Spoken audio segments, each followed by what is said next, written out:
All right, yeah, I'm not sure about that, but we'll go ahead and get started. We will call the meeting to order here at 8:03 a.m. Appreciate everybody being here. I apologize for mess up the last week. We could not be. Appreciate us being here today. We will welcome John to our first finance committee meeting. So thank you, John. Thank you. We'll go down to old business. FY25 budget update.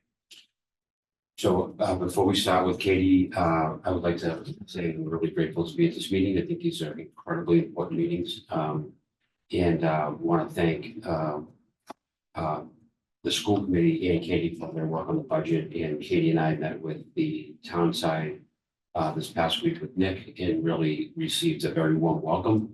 And creating a new partnership and a new team to make sure that we collaborate well with the school and the town budget. It's all one budget, and we have to make sure that we have always had good relationships. And so that started off great. So I want to thank Katie for always cultivating that.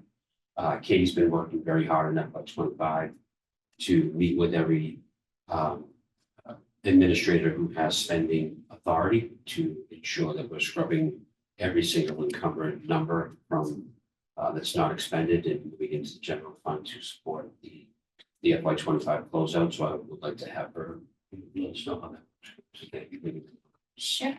So just kind of as a recap, so we didn't have the opportunity to meet last week, but at the previous finance subcommittee meeting, we talked about the FY25 closeout, and we talked about at this point there continues to be the deficit projection for the FY25 operating budget. We are still very much tracking to the number that we had talked about 2 meetings ago. So with receiving an additional 700,000 allocation into the stabilization fund for us to be able to utilize to close out the fiscal year. And then with some of the changes, since that last quarterly report in March, we are still projecting that there will be a need for an additional 300,000.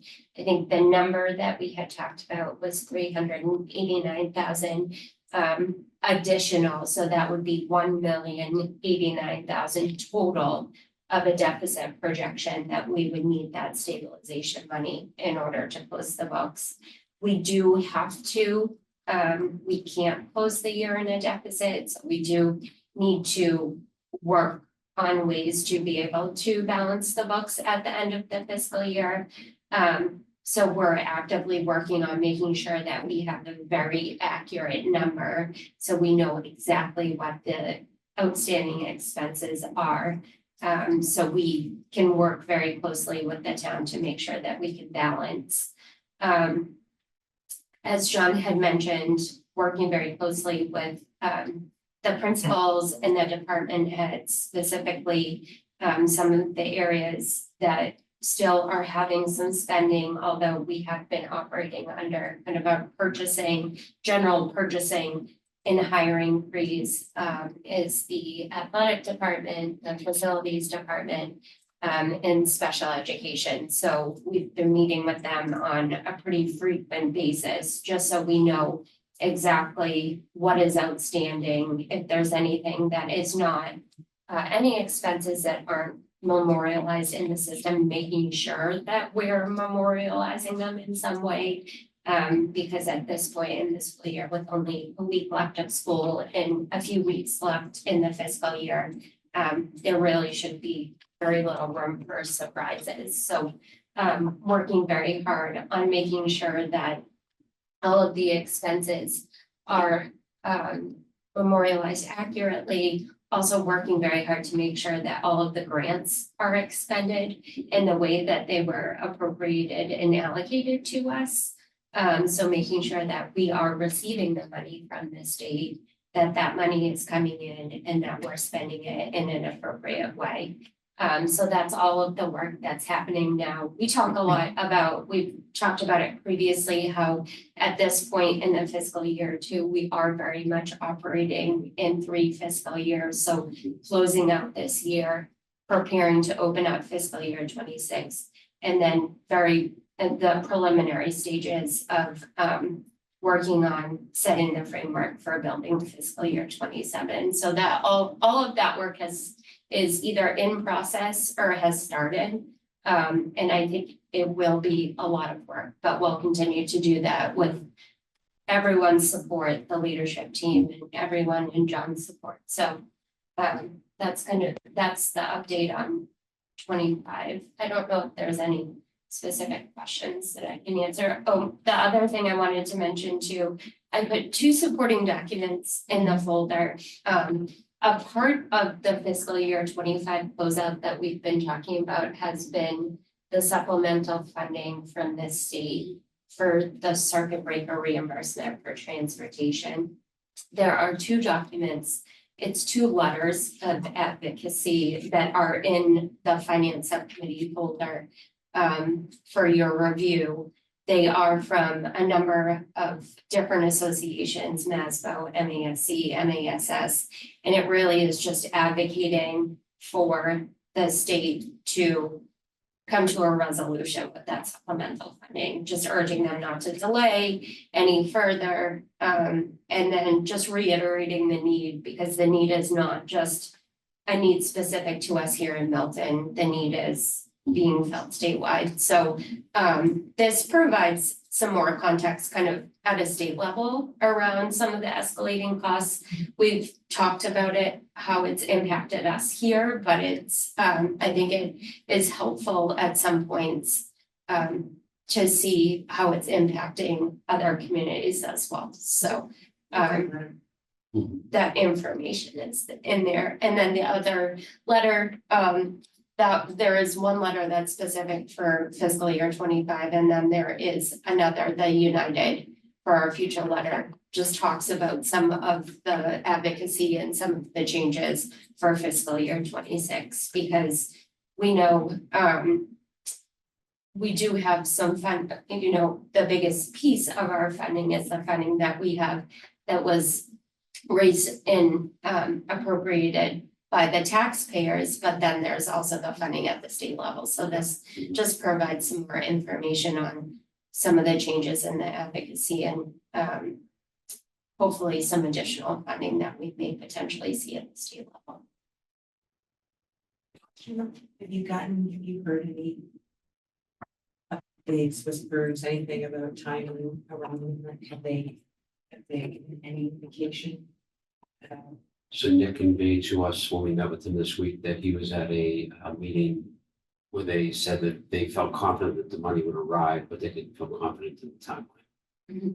So it could be the end of June. Normally, we used to call this the 5th quarter payment, and that used to come in right after July 1, maybe right at the last week of June, early July.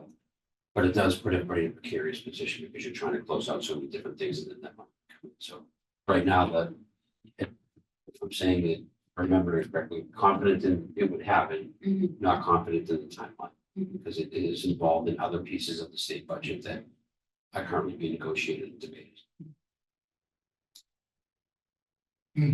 If the money comes in July 5th, it can still be used for. Correct. So what is the date by which? I mean, would it essentially, if the money doesn't come in by July 5th, it's later, does that just hold up our ability to close the books for July, or is it basically kind of waiting? To do that? I guess I'm wondering like what the risk is of like delays from the state legislature if they don't get it to us somehow until August or something like that, and what's the impact? I think the impact is, we talked with Nick about kind of the options that we have in the cost benefit analysis of pretending it's not going to come and reacting to that, or making the assumption that it is going to come and then retroactively using those dollars and just making that calculated risk that money will arrive back to FY25. It's a large sum of money, so we need those dollars to be accounted for. So his recommendation, I think we all felt great, was just assuming that it's going to come in and making it work from there. If it doesn't, there's a ... So what do you do from there? It's a couple of scenarios that we talked about as well, Mhm. but I think it's a little premature to go down that line. So his recommendation, I think we agreed that we would wait and count on the state legislature to do their work, at least in related to this piece for FY 25. And so we're gonna support that, thinking in doing that. Could I just add one more thing about FY 25? It could be transitionary to the second item, which is the financial committee calendar. With all the work that this group has put in, Katie said it already, and I want to reinforce it. We are always in 3 fiscal years. And we always rotate through 3 fiscal years. So, and this is Katie's first budget that she's making, and she's currently still responding to the budget that she inherited. So memorializing all the expenses is a great way to articulate the fact that there have been some things that we're seeing come through that were always assumed by people that would be paid that were never really codified for Katie to actually see, document, and pay, which is totally fine. So that's part of why you have to keep one foot solidly in the year that you're in and that you're closing out, because it informs immediately what will happen in 26. So we're very, very attentive to what are these things, how do we memorialize them, how do we make sure that when we look at FY 26, that we have accounted for any of these new pieces that came to us after we've already kind of said what we think FY 26 will look. Things change between when you make the budget and when you actually have to operationalize the budget on July 1st. And that can be anything from an expenditure related to a student service need, or just something that, in this case, with the transition of finance folks memorializing expenses. We were very clear at our principals meeting yesterday, and we sat down and we told the story. We're getting ready to close out. We're cautiously and conservatively approaching FY 26. And I hate to be like this, because you'll be all smiling in September when we start school. But like the second weekend in September, we're starting the zero-based budgeting process for FY 27. We will get that work done. It's really not work that principals look forward to, because fall is like the best time of year. Now it's the best weather time of year, but it's also the best time of year to be happy in schools. But we have to pull them into this work where we go through each school budget, each large department budget, and start looking at it in a very thoughtful, strategic way in order to prepare for FY 27. So we will be in FY 27. Katie and I will be in it in August. We'll bring in the spenders, i.e. the big departments like special education facilities and building principals. Will bring them into it in September. And so we will always be, and Katie will probably still be closing out lots of things in late July and August. So we are literally going to be in 3 budget years. And I think that that's a great place to be, because we have all the information we need to make the best decisions we can, because we really have to be thoughtful about what we're looking for in FY 27 to create a sustainable budget to support the longest stretch of utilizing the generous override dollars as we can. We really need to make sure that we create a sustainable budget to meet that money, stretch as far as we can with the students in the community.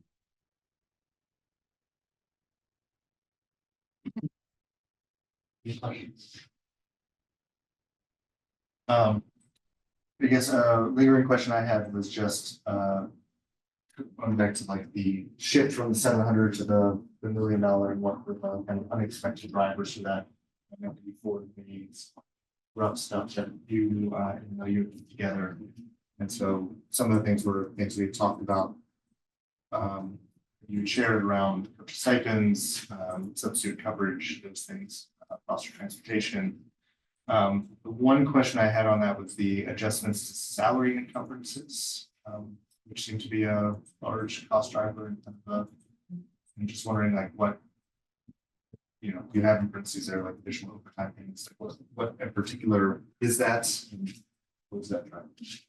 So the process of encumbering the salary, so we currently have to do that manually. Yeah.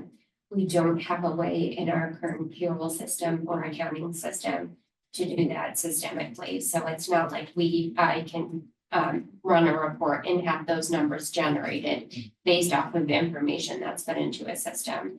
And so because of that, there were some shifts to either staffing changes. So we may have had a staff member that was on leave. So they essentially are not on the list of information that have come back from leave, and then that is an outstanding expense that may not have been a part of that calculation when we were looking at it back in March. There's also just some variability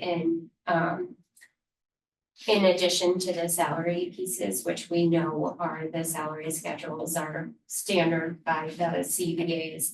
But there were also some fluctuations in the projections for the hourly pieces for our staff, because in addition to the, the majority of staff, our teaching staff are salary, but then we do have instructional assistants, custodians. So there were some fluctuations in those projections as well, custodial overtime, some of just the hours assigned to instructional assistants. There's some variability in there that wasn't captured in March. And so I think that very much goes to moving forward, being able to look at it in a different way and finding a process that we just make sure that there's either a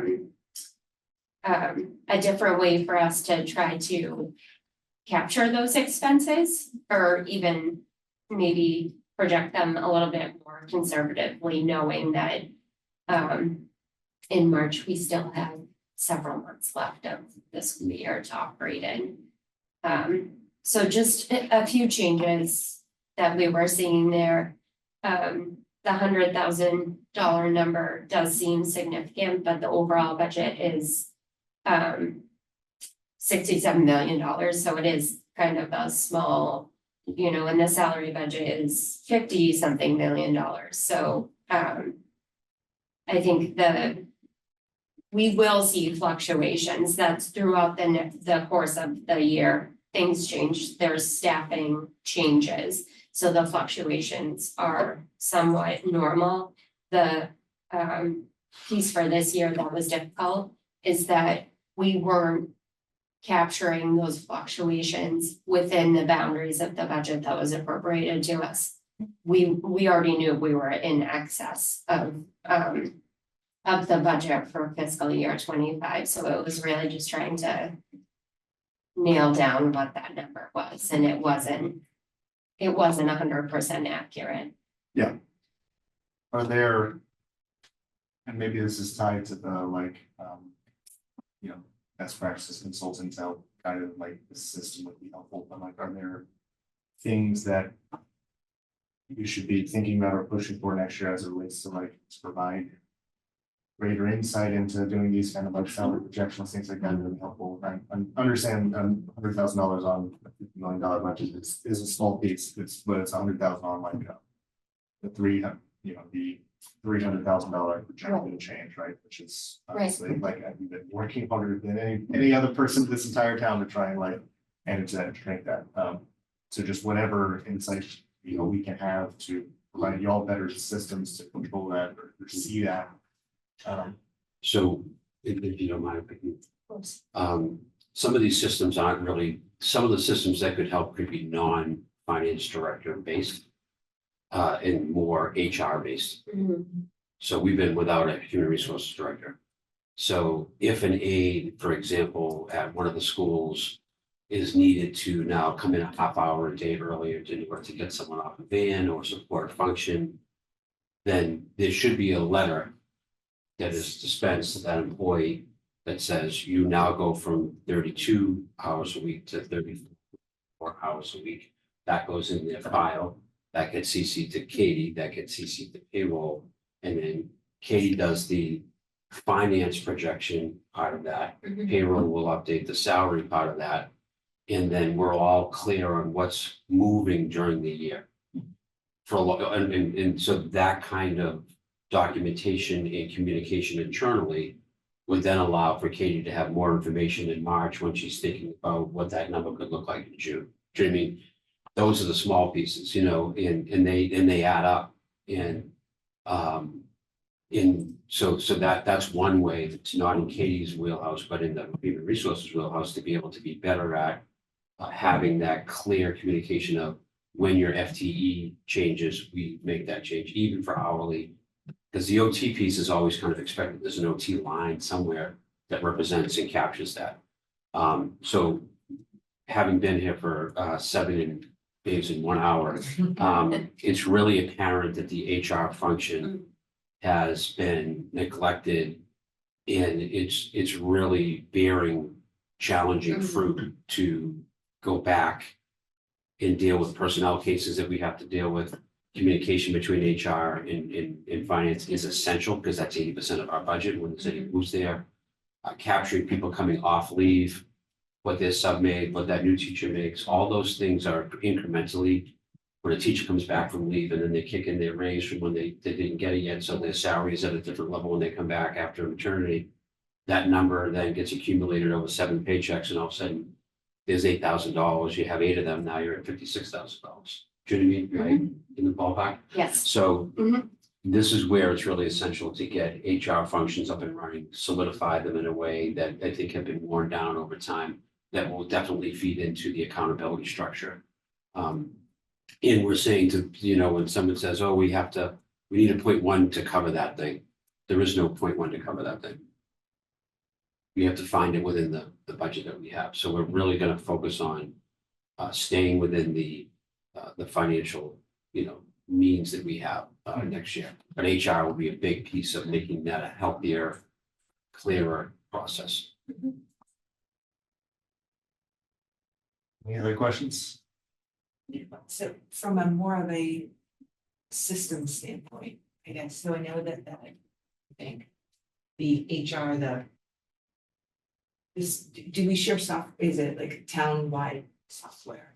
Like as far as, so, and understanding, I'm not asking about spending money, but have there been upgrades or talk about upgrades to the accounting system or the software so that so much of it does seem like there's a lot of manual work that's done. It doesn't seem efficient and doesn't necessarily give you that forward-looking view. Has there been talk, do you know, in the town at any point about, because I have to imagine they're running into the same issues with townwide expenses, so it might not be something and I know it's not, I have no idea cost, but has there been a look at something moving forward on upgrading that, do you know? That was a part of the conversation that we had when we met with Nick and Amy. And then we also had an opportunity to meet with a few other staff members, Carla and Joanna. And we did talk about it. We didn't talk specifically about the accounting software, but we did talk about the human resources piece. Right. Because many of the areas that we are struggling with or that we have processes that are manual, they're doing the same thing on the town side. Right. And they have other complexities on the town side that I don't even know how they would do it. And so it's a lot of work for them too. So we did collectively talk about if we are going to address this, let's not just let's not Band-Aid it, let's work collectively together. Let's take some time to look at systems that could potentially work for the entire town, not even delineating town and school, all of us. And it may have a financial component, but it may end up being more efficient and saving us money in the long run, as far as the amount of time that it's taking people to do these processes manually. So that was part of the conversation, and I think we all collectively committed to saying, yes, we're going to work together to try to find ways to make the systems better, whether it's what we're just doing in the way we communicate, or if it's a system that we actually have to purchase through software.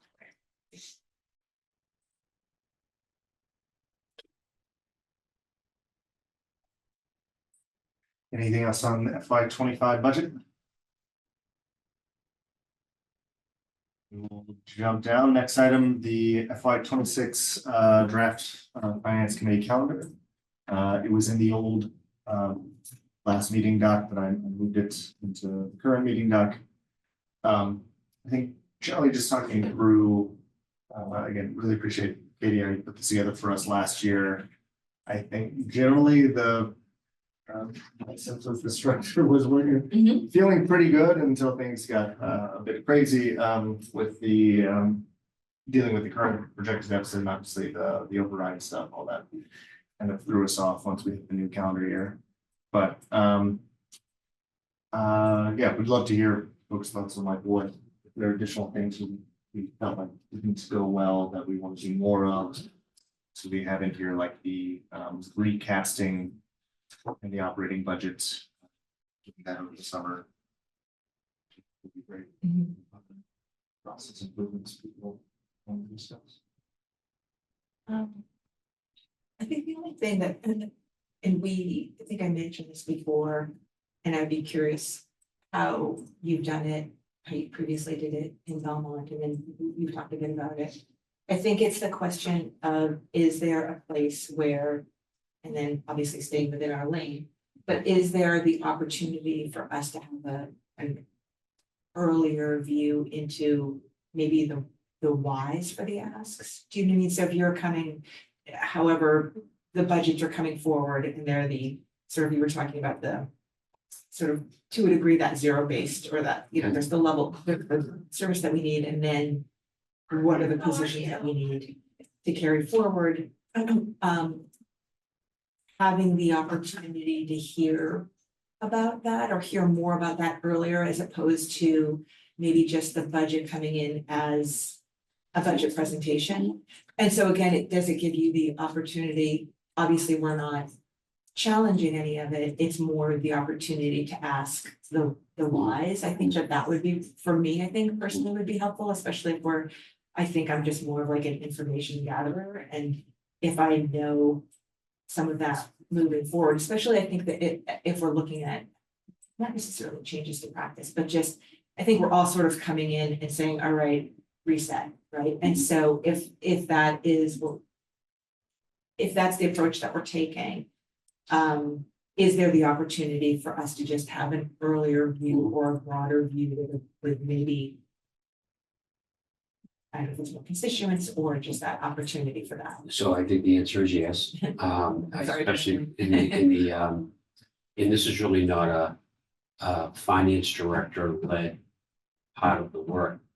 Katie has said quite often that she supports the classroom by making sure that everybody has what they need when they demonstrate why they need it and how it's affecting students, right? So I think it is a good time in Milton to conduct what I would call a quasi zero-based budgeting process where we're demonstrating and asking people to demonstrate, why do you need that? And how well does it work? Or is it working, and do we need to reevaluate it? And so we let the principals know that, yes, that's the work we'll be doing. What are we doing? Does it work? Show me how it works. And is there anything that's not working that we want to be thoughtful about? And if there's anything not working and we're still worried that it's not something that's supporting teaching and learning, do we want to realign those funds to something that's working? So I see us getting in a room with principals and directors in September and being able to give the school committee some of those highlights in, I would say, October, November. And I don't know the town's budget calendar. So in my previous district, we would have to get in front of the town warrant committee, big, select board kind of meetings sometime in late January. But in the meantime, the school department and all the other departments in town were cultivating what their budget was and why. And at different periods of Belmont's fiscal history, some of those were really easy walkthroughs, right? We're on a group, we know exactly what we're doing. We're happy with our staffing levels in our programs, and we're rolling things over and talking about small things. And sometimes there's where you have to stop and kind of demonstrate things, talk about what we're doing and why we're doing it. I think for Milton, this is one of those years we have to justify our budget to the public and to the school committee and to the parents about what we're spending our money on. How's it going? How are we demonstrating that it's working? And that might yield some reallocations of funds within the amount of money that we're, projected to receive in 27. So yes, I think I'd like to do that before the holiday break. Maybe have 2 meetings where folks get up, and it's not me getting up. It might be We might have some directors get up, we might have some building principals get up and really talk about what's working and why it's important. And then we'll be justifying what we're going to be projecting, so you'll understand the underpinnings of when we come in January with, $71 million, which is hopefully in line, and will be in line with whatever we have for dollars in the town. And this is what the parents can know is going to be funded for the following year in the services and why we believe it's important. That may, that may include rearranging some funds, directing it towards, if we're spending a lot of money on X, we don't think that that's a worthwhile endeavor, we might put more money into Y. And I won't use programs because I don't want to speculate, but I'm fascinated by, in a meeting with the Unit B folks for about 5 minutes today, but I have a full 2 hours with them next week to also talk, that they're an important group that supports the learning. So where and how do we make sure we utilize that resource? That middle management resource number is high expense. So what's the value there? We know we have good value, but let's get that story out. Let's talk about data meetings and all the work you do to improve, student learning in between, MCAS season. What does that look like? That's some of the conversation we had, I think, in our Monday night meeting last week. So having those good conversations about teaching and learning and what works, and then applying the budget towards that big why. Yeah. And so yes, we'll do that in the fall. Excited. I'm excited to learn what we're doing and why we're doing it and what's working and what we need to think about differently a little bit. And then come up with a budget that's within the framework of the town's revenue. Long answer, I apologize. No, it's helpful. I think it just would be, I think then within that, where we are informed would be. So I think just from a school committee perspective, I would be asking questions like, I think that program's great. I always thought it was working well. Why do you think it's not working well? Or I see that you've reallocated more money towards, literacy. Tell me, how do you think that's going to work? And what do you think what's going to get better because of that? Right. This is your job, right? Right. That this is one of those big three things. So Right. we are demonstrating to you what we see the best use of our dollars to make the experience and outcomes for our kids be the best that we can. And it's absolutely that time for the school committee to ask the good questions. And so that's kind of a good, robust conversation at the table for the community to see that we're asking good questions and we're trying to demonstrate why we're leaning in with this kind of a budget for these reasons. And so are you thinking that timeline would be that early upward, when we're talking like the October, November, like, I guess more from the timeline perspective? Is that where you would Yes. see the school committee Right. coming in and being We involved? would do work in September and October. We might present to you either right before Thanksgiving or right after that, in order to make sure that you have all your questions answered or have a good understanding of the underpinnings of the budget before we go out to those townwide meetings. And I don't know the town budget calendar, but that's what I'm used to. So if we're not going to present anything to the town until February or March, we can use some of that January, February time to have the further dialogue with the school committee. And hopefully at that time as well, we have warrant committee representatives coming in and listening, Yes. hearing the conversation, getting comfortable with the and widen the learning and the communication about why what we're doing is important. So when we get to these places, that everybody feels comfortable with the school's goals and the budget that we're proposing. To that question, Mark, do we have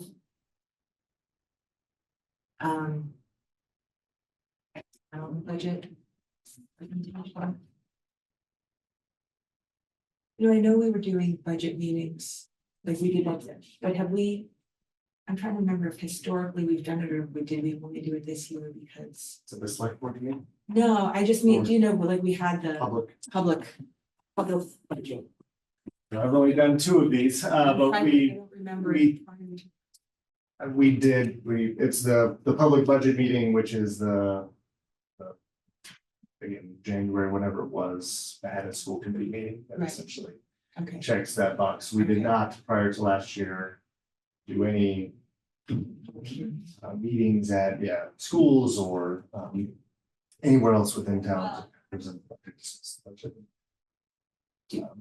Do we think that would be, I mean, I'm just throwing it out there, given the, you know, where we're coming from. And I don't know how other towns do it. Do we think that that would be useful? I mean, have you historically gone out, or do you, like, either of you, has that been a practice? Or is it more that budget presentation happens at the school committee meeting? Is it, or have you had ones where there's the opportunity for public engagement from the standpoint of questions around it? So to Mark's point, there's one legal budget hearing that you have to have and advertise it in a certain way. And I think it's been a year to year kind of sense of what the community needs for communication if we really want to get something out there, because we might need an override, or we might need something like that. You really want to have good engagement. In the current situation that we're in, I think a lot of things that we're doing work pretty well. Yeah. So there might not be any transformational changes, but there'll be more of a demonstration of what we're doing and why we're doing it. If that requires us to maybe go out and do PTO meetings and talk about the things that we're talking about, I can probably go to every school. We can kind of do that kind of school-based engagement. Mhm. I think we can figure that out as we Yeah. kind of get a sense of what the families in the community wants, but Yeah. certainly want to make sure that it's done in front of the community and people have a chance to talk about it for sure. Yeah. Because it's not, that one meeting is Yeah. meant to get and collect good feedback, but we all know that it's kind of a check the boxy kind of thing. Yes. So really, the genuine work leading up to that, we want to make sure that people know what we're talking about. And when we're talking about it. So if we don't feel like we're getting good feedback, we certainly can go out to schools and do some of that. We can have an elementary night at one school, we can go to every school. Mhm. Gladly be the champion of hearing that feedback and remember basing it on too, which this is going to be an interesting year, but trying to base it on where we want to be and trying to keep people in mind with, you know, what we're trying to move, what's important for us, you know, early literacy is important, math is important. You know, ensure that we have programming at the elementary level that feels robust in our English pathway and our French pathway. What do those folks need? What does that look like? And you know, there's a lot. I'm sure your principals could come in and ask for 19 more things, but yeah, we can go out to groups if we think it's the need. I'm just trying to think about, like, coming off of a year where we were communicating so much and there were a lot of questions, and, you know, and I think having these meetings and having the discussions and having it be very transparent is important, but also recognizing there's probably a wide interpretation of what a level service budget means moving forward. And so, and then what are we doing? So I think as much as we can kind of inform, give that information along the way about how I just think, to your point, maybe smaller meetings, having the opportunity for the community to be engaged would be important coming off of the year that we just had, to continue Yeah. sort of that momentum and how that allow people to feel like they have the opportunity to get information that isn't just at a school committee meeting opportunity. Sure. I don't know, we just might want to look at adding that or finding opportunities throughout the year to do that. Yeah.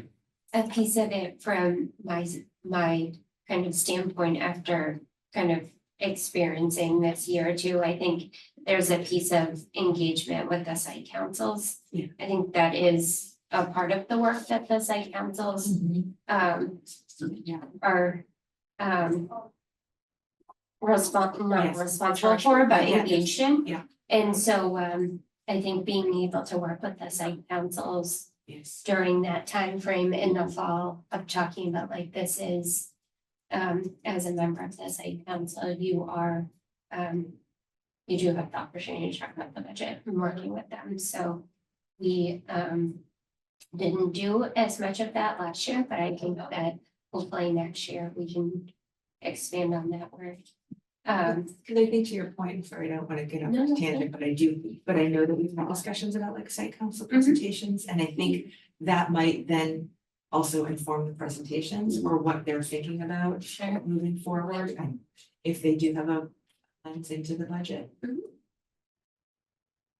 And another piece too, just to add, I think a very important piece is just the budget presentation and the information that we're receiving from the town. Knowing that having the override, but making sure that the budget that we're putting forward from the school department is within the financial constraints of the town. So I think it will be important for us to be receiving that information kind of at the beginning of when we're starting our work, so that it can just help inform the conversations that we're having and Right. also the decision making.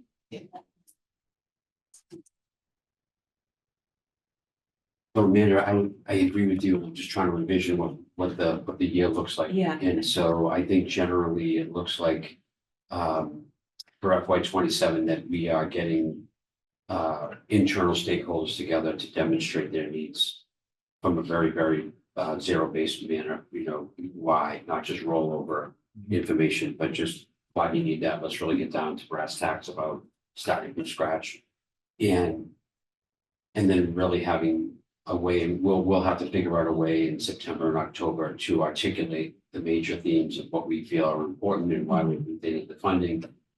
And then when we get that draft idea in place of a dollar amount to it, we would then bring that to you for comment, right? And then we would decide to what degree do we want to actually have more meetings to discuss that with the public, whether it's PTO meetings and maybe one school committee member can agree to be, I'll do the pairs, I'll do the high school one, and we'll just do it together so people are aware, but I gladly go out and advocate for that. And that will inform the final, early January decisions about what we're gonna vote to move forward, what you're gonna vote to move forward to the town. Parallel to that, we all know this, this year, like every year, will come with, well, we won't know anything until the House 1 number comes out, right? And we won't know anything until the Senate number comes out, and we won't know the governor's budget. And so we'll all be tracking that parallel. So when we ask the town for the number, it's going to be we're not going to get that as soon as we like. So we have to all assume in our work with Katie and I's work with Nick and his team is, what are the assumptions for revenue we're going to build this budget on? And knowing that number is going to fluctuate. And I would also pause to say that under the current federal and state funding challenges, that we have a state budget being built on a lot of assumptions of positivity that very well could be very different from what the reality could be in fiscal 2026 and 27. That we all made a lot of assumptions for 26 that may be undermined by the lack of federal funding coming to states and then from states to local municipalities. So that's a big question mark that we all have to keep in mind. But generally speaking, we need a calendar where we're doing internal work, sharing it with you before the January 1 break, getting it in front of the school committee and the community, solidifying that so we're walking with a strong message for our bigger conversation with Warren Committee, the town, and being prepared, which we will be. Yeah, I generally agree with that. And agree with the point that every year can look different. And once we know the projections, the town's financial projections, that also more I'll stress really about being able to have level service next year versus something else. Another 16% insurance increase. It's gonna Yeah. change is that one? every part of Yes. this conversation Right. and all that stuff. But I think generally assuming even if things are pretty flat, continuing to do some kind of purposeful outreach. At school sites to provide folks opportunity to engage in the form coming out of the override. Effort, I think is the right move. That's what trying to figure out how to do that. But again, I think that's something we can decide as so exactly when. At least we can have that as a gentleman in the calendar. Another thing that I think that just didn't work the way we were hoping for this year was the Warren Committee engagement. I think it was way better. The feedback I heard from members of the Warren Committee. But we were trying to meet with them. We didn't end up meeting with them until January. We met with them once in December and then couldn't meet. That was your initial presentation. So we wanted more regular and often communications so that they didn't have questions that kind of lingered into the new year. And that still kind of happened. So I think there's that and conversation around what I have with Tom McCarthy too. Tom, Caldwell, sorry, around, just if there's some alignment we can get on, you know, similar to how we look at the programmatic elements of the school, there are things that the warrant committee as a whole is like interested in learning more about with the school. It is an enormous entity, so understanding every single nook and cranny is just not possible on a year-to-year basis.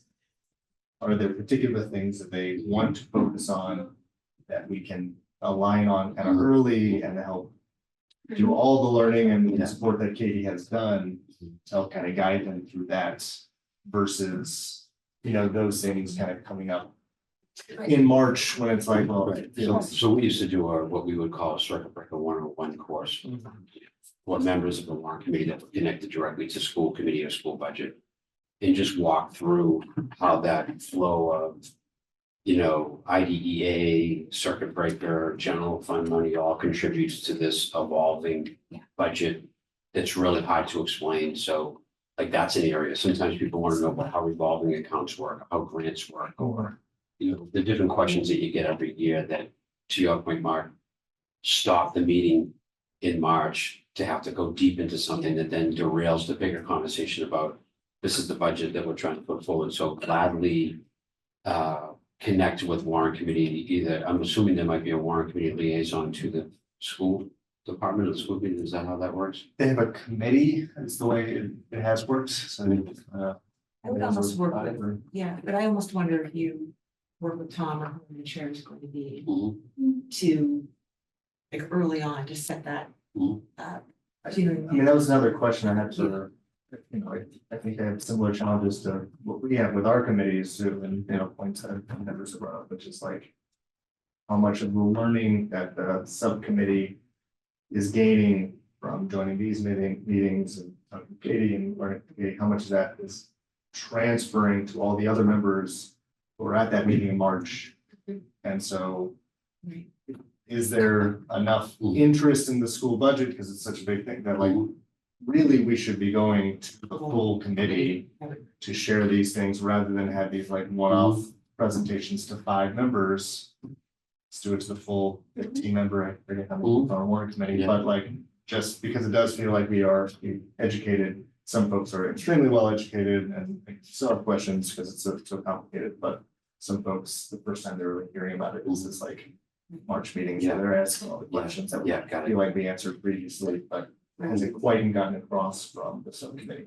So I think that's something I struggle with. Yeah, I agree, because I know that when I was on the school budget subcommittee, when I was on the warrant committee, we would gather questions, and then if you've been on it a couple of years, they were very similar questions, sort of to your point about like what's circuit breaker, what are these things, and so if there is sort of but they're asking it earlier because they're involved in that process, but then the whole committee, the whole warrant committee is voting on this, so I think if there was sort of a 101 school finance piece, I think that would to the whole school and earlier rather than later, so we don't have to be in the budget process to be doing it, it could be in one of their early meetings.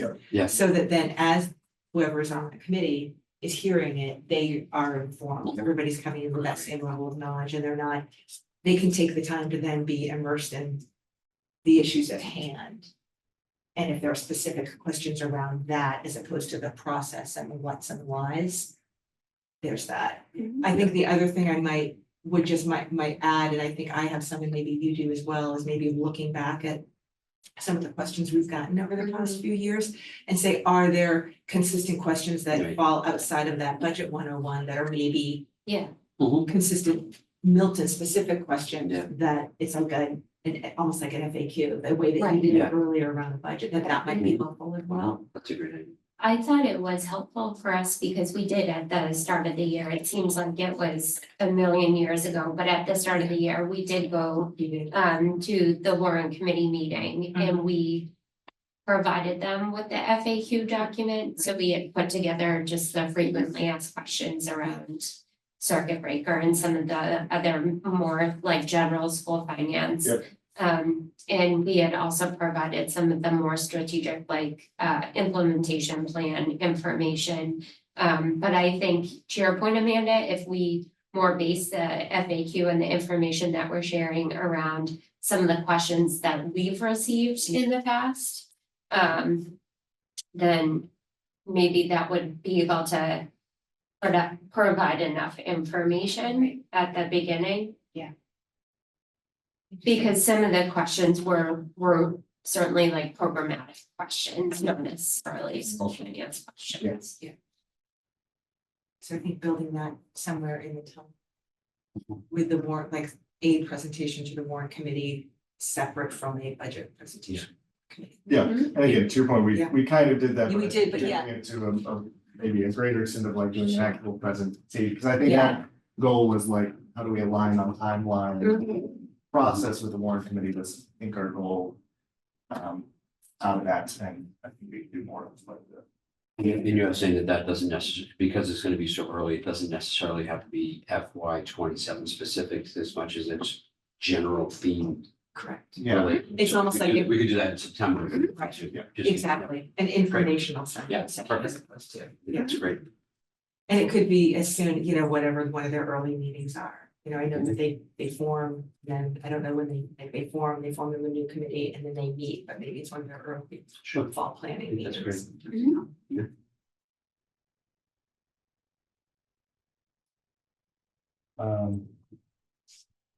Good. Anything else with the calendar? Can I add one more thing to that? And this might be.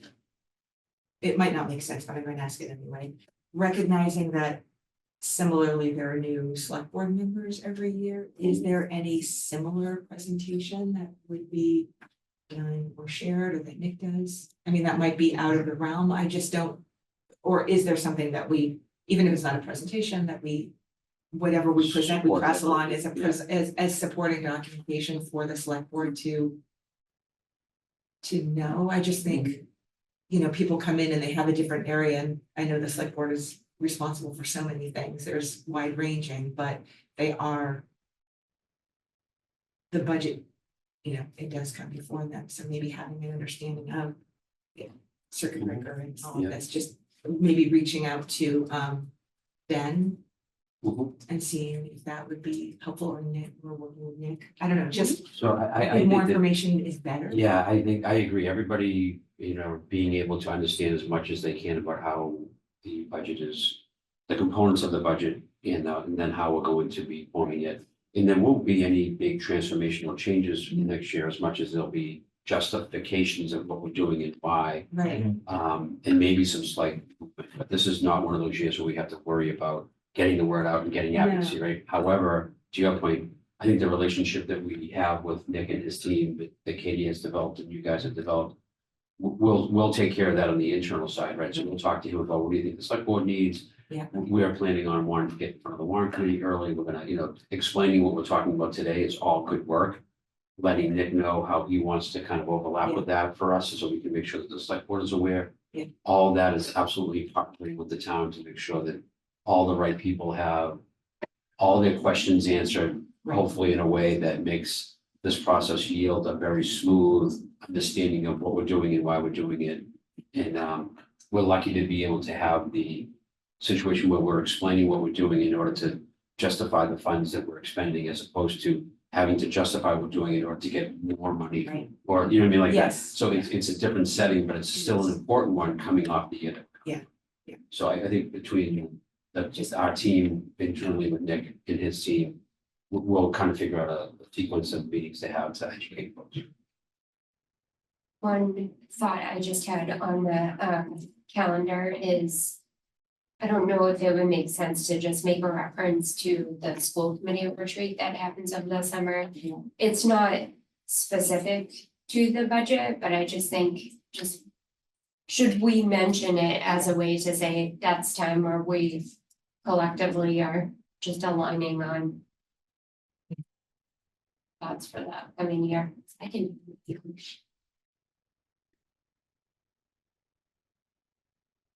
Yeah, I think a lot of this is like how we, again, just trying to build a system here where we feel like we are. Have a good manageable cadence where we are informing people throughout kind of this process, so that we are building a strong foundation of understanding across board and collaboration across boards.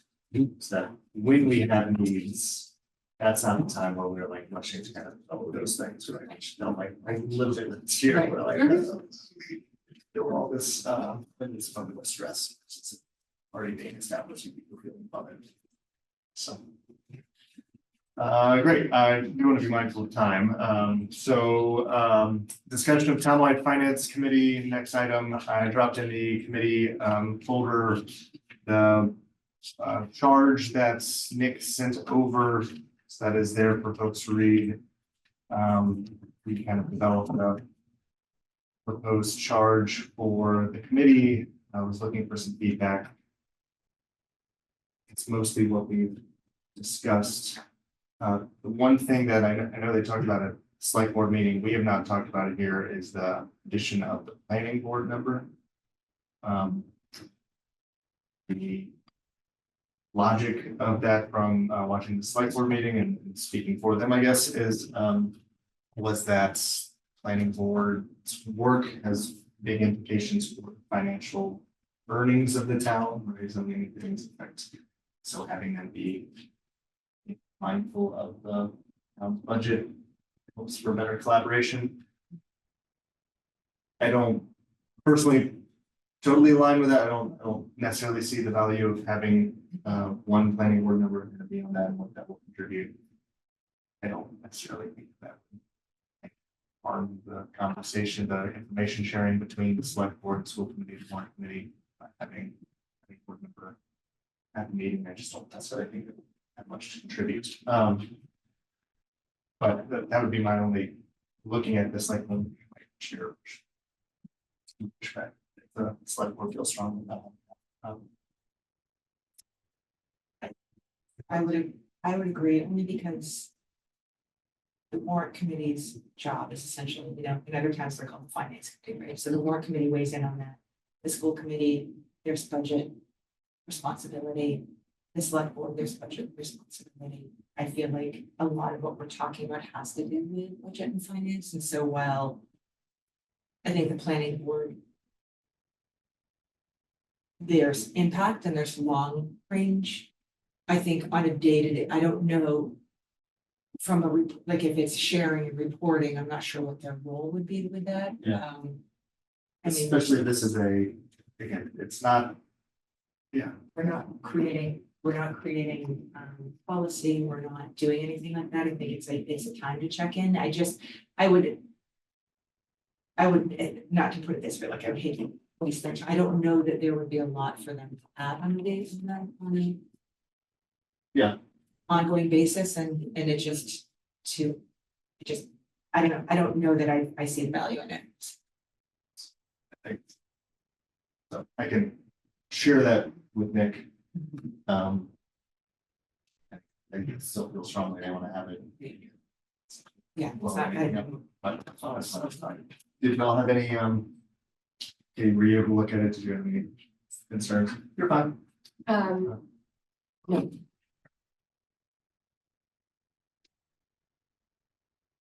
Right, I will share that feedback. See what they do. And once they establish it, then we will signing numbers. and I think, sorry, just as far as the school committee members, I think that would be a conversation on where we think who would be most appropriate, like from the standpoint of I guess my only question on the two members of the school committee would be, are we clear in that it would be two members of the school committee finance subcommittee, only because I think they're the most involved on a day-to-day basis with the budgets. But that could be a conversation within school committee as to how we want to. Yeah, I don't think that needs. I don't think it's in this, I don't think but I it's think it's in just a this. conversation we should have.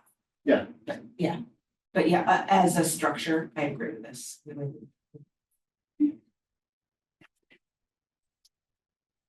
All right, finance budgeting best practices consultant. I will poke Nick on, I don't know if you've heard anything. He sent over one proposal. Just one, right? That's the last I can do this. I'm actually, again, I didn't receive what they put out, the RFP. I'm not actually sure what timeline what it ends.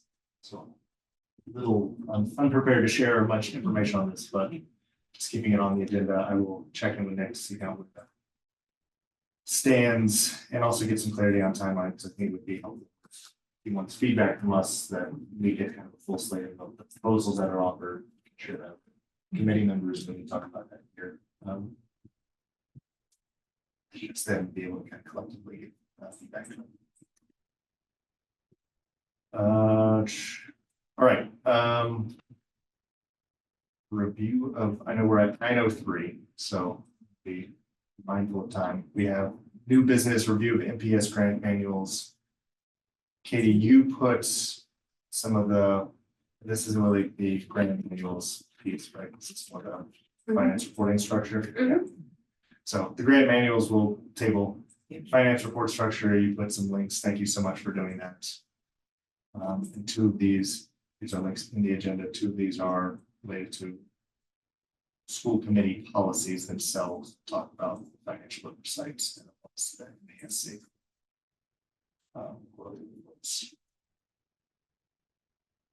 Any particular framing or information you want to share about this? Just, I think moving forward, if we can, it would be helpful for me, and I think helpful as we continue to share the information, just talking about the structure in which the information is shared. And so the link, the MASC link, just talks about kind of the expectations that school committee could have when looking at financial reporting. I thought for me, it was helpful to read through that because it talked a little bit about reporting out at a cost center level. I had an opportunity to go to a presentation where Tracy Novak, who is a field rep from MASC, talked about financial reporting and talked about the cost centers and very much said that the cost centers can be specific to the municipality. So I think it's something that at a future meeting, if we can just have a conversation around how you would like us to kind of organize that information in the structure that we would call a cost center. And I can share some of the information that we've shared previously and how it's been organized previously. I think it's just something if we could be able to talk about that and set that expectation for next year, that would be really helpful for me. And then there are a few school committee policies that do talk about that and that do talk about budget transfers and kind of the expectation of during the quarterly report, if there are any shifts in the budget that you could expect to see budget transfers between cost centers, those requests could potentially come up. So I just wanted to be able to reshare that, those specific policies so that it kind of like brings all of that information together, because I think we've talked about it, when we've presented the quarterly report, but it's nice timing for us to kind of right now to be able to like connect all those pieces and then frame the work for share. We can go into more detail and talk like specifics of the report and the structure of the report, but I just wanted to be able to provide that information for your review. Can I ask you a question? This is so we can always, whatever we're generating on our side, you know exactly what you're looking at. And it's a consistent apples to apples comparison to the data throughout the year. And Kate, do you have any format that you are comfortable with and have used in other districts that you feel best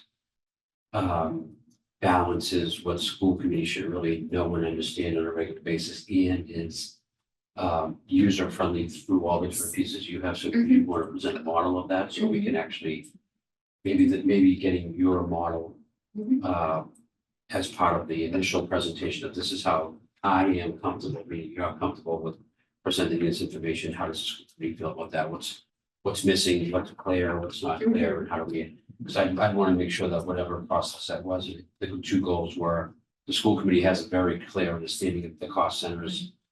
And it's the similar data that's coming to you, so you can actually track it and watch it, but also helps Katie organize her work in a way that makes all the different things that you do work. So that would be to me the two balance points. And then there's DESI recommendations and expectations of how you do your reporting. Right. That actually inform how that structure should work as well.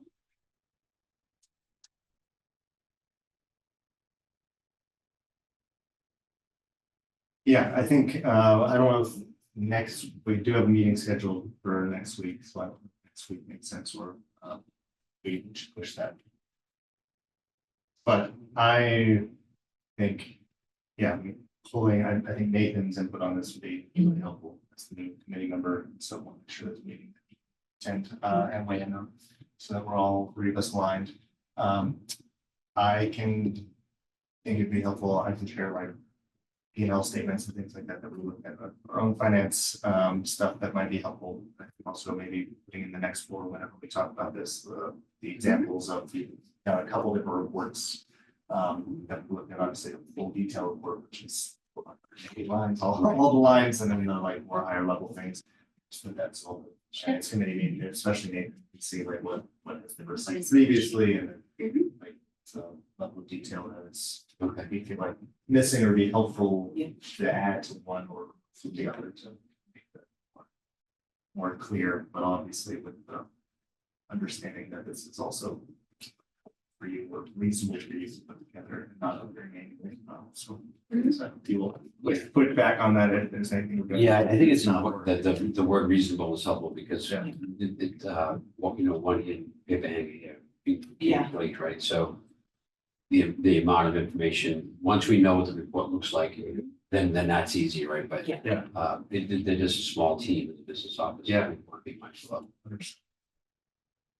So thank you for having that part of the thinking. All right.